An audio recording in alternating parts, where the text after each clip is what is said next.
Good afternoon and welcome. I am Bruce Gako, and our language interpreter is Susan Thuku.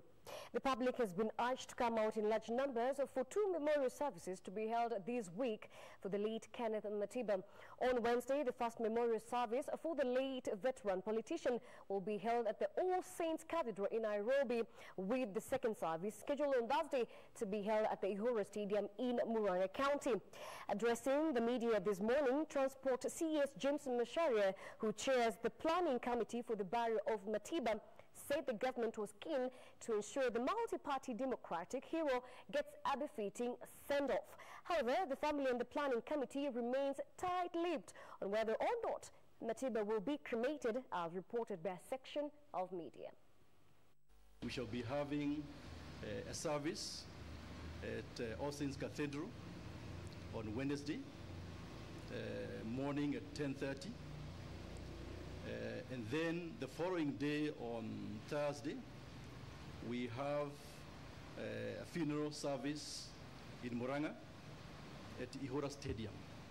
I can say we are here in a very free environment, in a free democratic environment, mainly because of the efforts of the late Kenneth Matiba and his colleagues in terms of what is called now the second liberation. And so it is befitting for us as a country to commit ourselves to make sure that we actually give him this special send-off.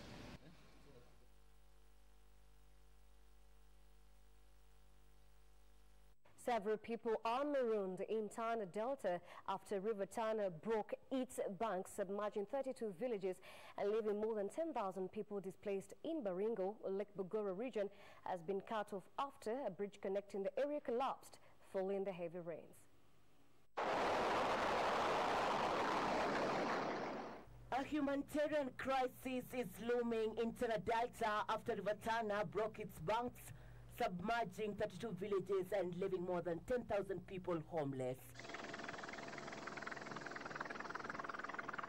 Area Assistant County Commissioner Paul Wanyonyi says Bura and Garsen constituencies are the worst hit, with reports of massive losses of livestock and crops. Changamoto ambazo zinatokea na kati yao ni kwamba uharibifu wa miundo msingi.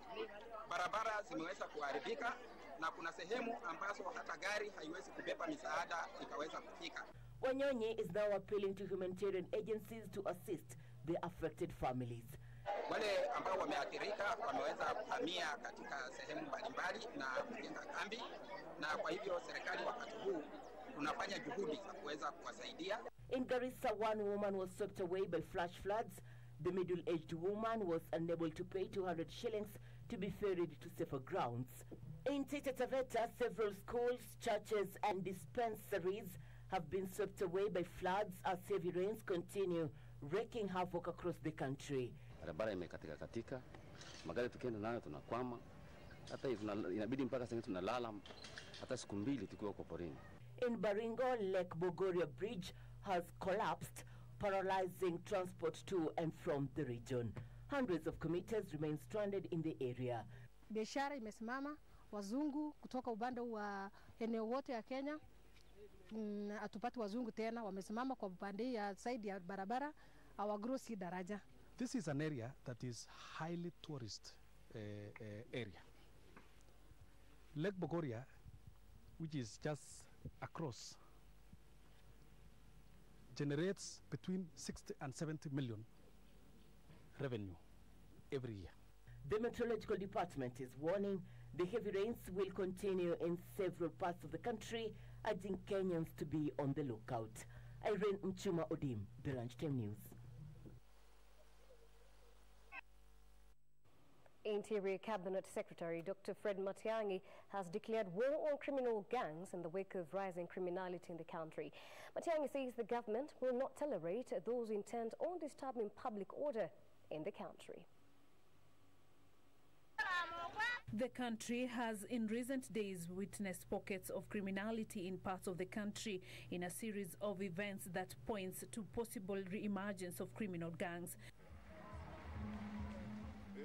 Speaking at Nyakembene in South Mugirango constituency, Interior Cabinet Secretary Dr. Fred Matiang'i called for community partnership with state security agencies in fighting the emerging crime wave. Sisi sote tushirikiane kufanya maendeleo.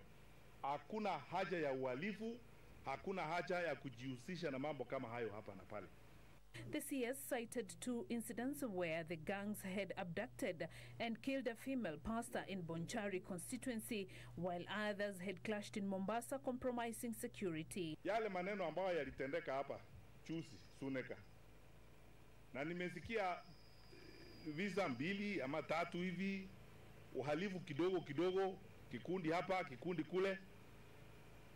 Sisi kama serikali nia yetu ni kwamba sasa tuwe na amani, tuweke amani katika kila sehemu ya jamhuri yetu tukufu ya Kenya.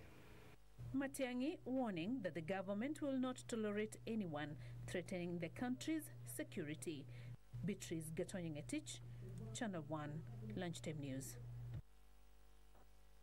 A section of Coast Region leaders have yet again embarked on a bid to unite the region by pushing for formation of a single party ahead of the 2022 general election.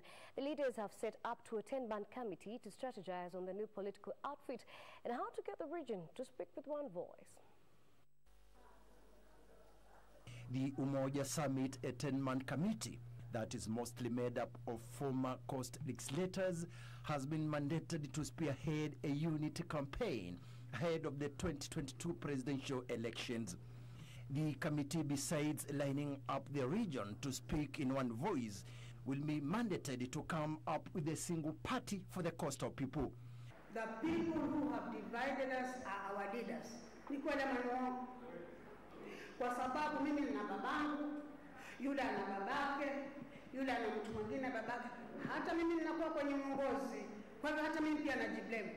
The committee, which will be chaired by former Likoni MP Suleiman Shakombo, is a subsidiary of the Coast Council of Elders. Lazima tuwe na chama ambacho kitaweza kutuweka sisi pamoja, tukisimama tunazungumza kama watu wa pwani. It is expected to start its work in 2 weeks' time. Okay. Elsewhere, Machakos MP Dr. Victor Munyaka has supported the calls for constitutional changes, saying it's the only remedy for political contests witnessed after every general election. This could be the best time because we have ample time between now and 2022 to be able to correct any wrongs within the constitution, and I believe every leader should be able to agree and support that initiative. Munyaka at the same time urged the embattled IBC chairman Wafula Chebukati to quit and give room for the restructuring of the electoral body early enough. As leaders, we are going to advocate and we are going to support what most Kenyans are actually expressing, that the current commission, the way it is, needs to be dissolved, and a fresh commission with a fresh mandate and confidence from wananchi needs to be created. In Samburu, Muslim community chairperson Hamed Farah has urged the public not to associate the Muslim religion with terror outfits like the Al-Shabaab militia. Kuna wageni ambao wanakuja wakati mwingine kututembelea ili kueneza mambo ya dini. Ni kaunti hii peke yake ndio ambayo tunaripoti kwa chief, tunakwenda kuripoti kwa OCPD au OCS na kuandikisha majina yao na ID yao au ni passport yao. Tungesema hayo mambo wangeacha. He was speaking at Marel Jamia Masjid, where children from 4 counties including Isiolo, Laikipia, Samburu and Marsabit met for Quran reading competitions. Samson Kitavi, Lunchtime News. Adam Madrasa Tawheed Malala Takhbir Madrasa Tawheed. A section of elders drawn from Embu County have called on the government to provide security to those who have been genuinely allocated land in the controversial where settlements came. The elders say the process of allocating the land was fair, and those against the process are speculators who have their own hidden agenda.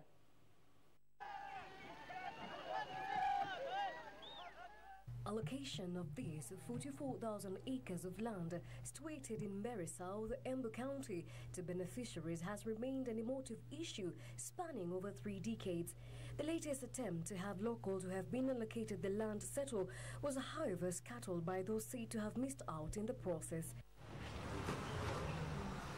And a section of elders from the area are now calling on the government to provide security to the bona fide beneficiaries. Na serikali ilinde hawa na ifukuze hii militias wanaletwa kutoka wengine kutoka Mbeere, wengine kutoka Embu, kufukuza hawa wengine kutoka Kirinyaga. Hiyo tukubali.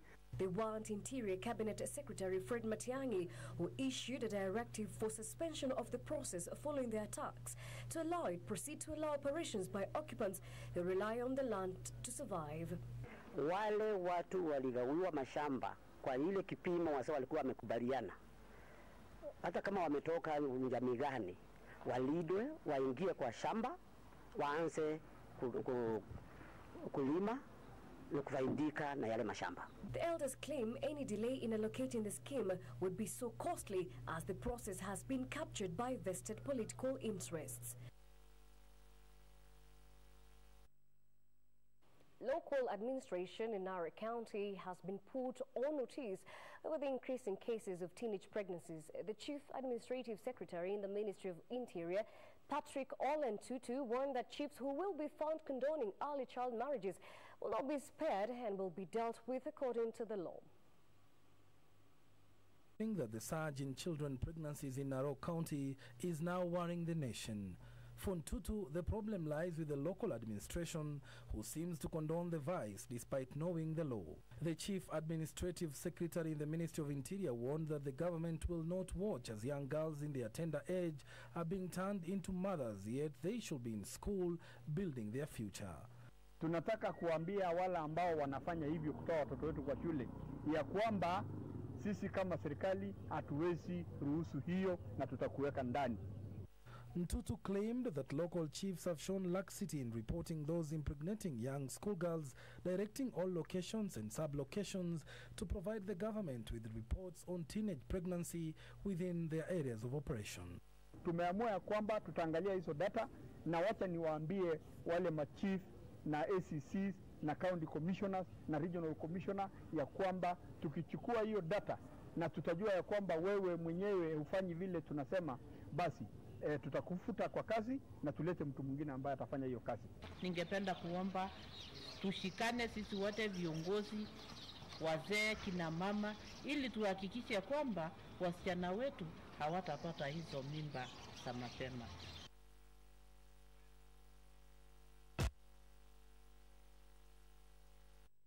Need this far. We take a very short break. Don't go too far. A lot is lined up for you.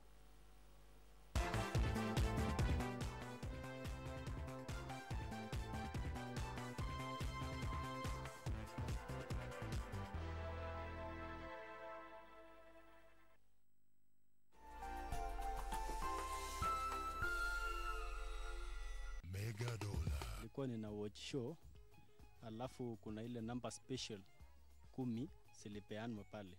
Alafu baadaye nikatangaza kuwa mimi ndio mshindi. Naso labda mtaani niko na kioski yangu pale. Yenye nimeshinda nda boost ile kioski yangu iko kubwa kidogo, na wasi mcheze.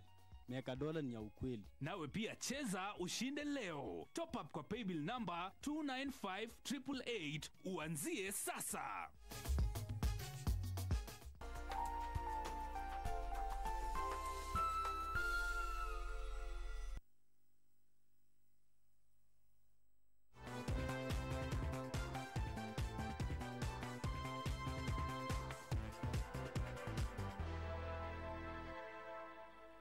Welcome back. Thank you so much for keeping us company. A section of Kenyan National Union of Teachers officials from Rift Valley region have come to the defense of the embattled Secretary General Wilson Sossion, who is being called, rather I'll be taking that again, embattled Secretary General Wilson Sossion, who is being called to resign. The officials claim Sossion is being targeted unfairly, as some leaders have held similar positions in the past, yet served in political offices. Sosion has been facing mounting pressure in the past few days to relinquish his position in the giant Kenya National Union of Teachers. Those who want Sosion out have been arguing that he will not be able to serve two masters and that the welfare of teachers will suffer the most as he pays attention to his political office. But now a section of KNUT officials from the Rift Valley region want the embattled Secretary General to stay put. This is a matter of constitution and the annual delegate conference. We made it as a resolution that he continue serving us. The group claims that Sosion serving as the Secretary General and as an MP is within the law. The nomination of Wilson Sosion is constitutional and is in Parliament to represent Kenyan workers, not only teachers, but Kenyan workers. The officials want teachers not to be dragged into wrangles orchestrated by external forces for selfish interests. Now, have you ever wondered where the trash you dispose of ends up? As the world marks World Earth Day, Nairobi County is grappling with the problem of waste management that has seen the city lose its former glory as a city in the sun.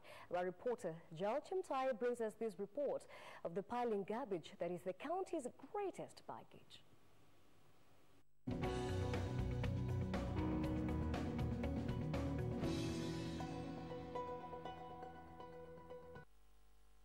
This is Nairobi City.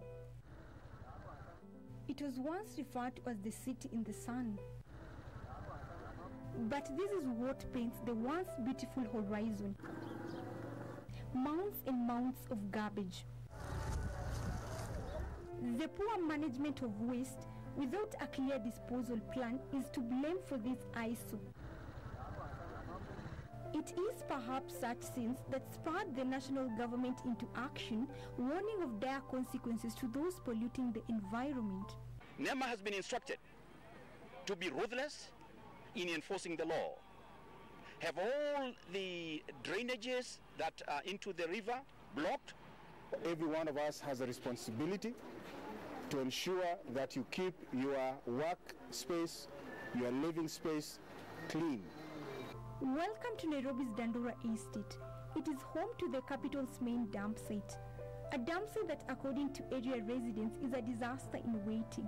Tunahitaji tu health facility iko hapa tu kwa ajili yetu, kwa sababu huku tunafanya na vitu dangerous. Huku unapata mtu amekatwa, hakuna medication. Inabidi wewe mwenyewe ndio kujitafutia. You may pass here tonight, you may hear some gunshots, you see people running. But it is not all gloom. Some of the residents have devised ways to turn the trash into cash. Unapata hapa mahali ni simple kufanya nini kuingia, kwa sababu hakuna nini financial unaitishwa. Hakuna pesa zote unahitajiko kija huko. Lakini the fact remains unaingia bila a single cent. By the end of the day, utakula, utakunywa, by the end of the month utamake kujilipia nyumba. This is the situation that the community living around here have to go through as they carry out their day-to-day activity. Dr. Alice Odingo, an environmental activist, warns that the country finds itself in this position owing to ignorance. It's 4 tons and then 850 million were taken to Dandora, meaning the balance is not accounted for. And where this ends is worrying. Yes, some of these things are very hazardous because they carry heavy metals like mercury, like lead, and very dangerous for our lives.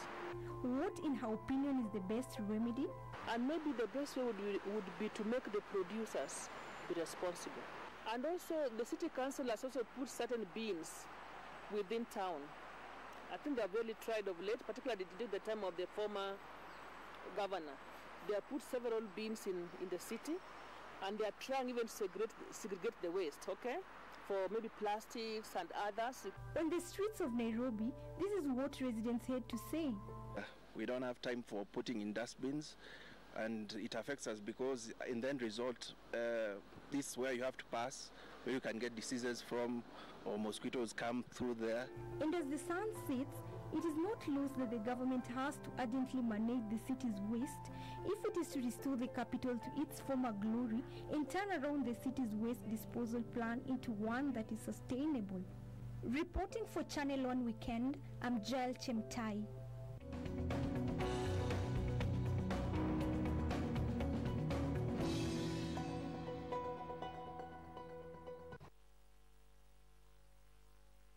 Well, thank you, Jael Chemtai, for that informative piece. Elsewhere, a human-wildlife conflict is threatening to escalate in Kahawa Sukari estate after stray leopards killed at least 34 sheep. Area residents are expressing fears over their lives, threatening to take unspecified action if no action is taken. 1, 2, 3, 4. It was a rude awakening for Joseph Ngungi after he lost his livestock in a drone attack orchestrated by stray leopards. The news of the incident conveyed to him by farm manager who woke up to the scene of badly mutilated sheep. Usiku kulinyesha sana. Alafu wakati ule kulinyesha sikusikia kitu, lakini asubuhi Joroge ndiye aliamuka akakuja kwa boma ya kondoo kuangalia boma ya kondoo, akapata kondoo zote wote wamekufa. Ngugi, who was rearing the animals in a closed shed, was hopeful that the animals would bring him a return of over 500,000 shillings once they were ready for the market. KWS ningesema waangalie waangalie na waangalie wa neighbors. Wengi tumeruza wa livelihoods hiyo wanyama. Area residents lamenting over the frequent attacks by wild animals from nearby bushes. Ruiru OCPD James Getich, however, says his officers, in partnership with the Kenya Wildlife Service, are hunting down the wild animals. Tumewasiliana na maafisa wa walinda wanyama KWS na tunatarajia kwamba watakuja kufuatilia huo mnyama wakiwa na nia kuishika na kuipeleka mahali pazuri itolewe katikati ya wananchi. KWS officers are advising area residents to avoid traveling at night when the animals are more active, even as they cautioned them against a plan to kill the stray animals.